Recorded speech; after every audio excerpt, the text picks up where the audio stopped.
Now, Minister, you have said quite a bit on the Bastia High School saga. I call it a saga because it has been something ongoing for a number of years. And of course, at the center of it is basically the well-being of the students. And I think that what you have said is that you have put the students and the teachers and the administration and the parents and so on at the center, because they are the ones ultimately who we should really be concerned about. And also coming out of what you have said is that there's an open door policy where you have invited people to come and speak, and not only that, you have consulted, you have had consultation with others and so on. Now, this question is about education reform. Do you believe in education reform? And if you do, what is the government's plan for education reform? LeSroy, it is interesting that you should ask that particular question, because I am not even aware that you would have known my schedule for today, my schedule for this morning. I know you tried calling me earlier this morning, and I said to you that I am at a workshop and I would speak to you at the end of the workshop. I have two documents from the workshop which I attended this morning in my capacity as the Minister with responsibility for education.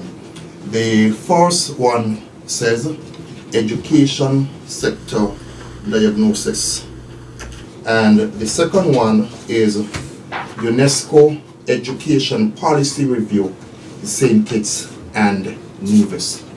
That is actually the nature of the workshop I was at this morning when you were trying to reach me.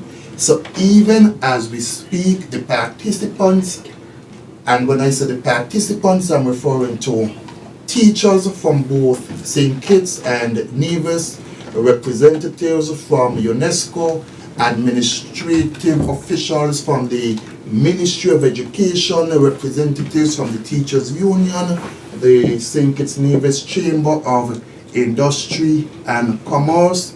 Various persons are currently at OTI taking part in a workshop looking at how we are going to bring about some reforms in our education system here in St. Kitts and Nevis. We recognize that whilst it is that we have some great schools, we have great kids in our schools, we still have quite a bit to do to bring the education system to where we would want it to be.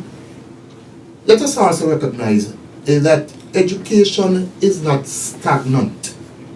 We have to look at what is happening here, right here in St. Kitts and Nevis, within the region and around the world, and ensure that our education system is meeting the needs of a changing economy, of a changing world. We have to ensure that we educate our children so that they can compete not just locally, but regionally and internationally, but first and foremost so that they can continue to move this country forward.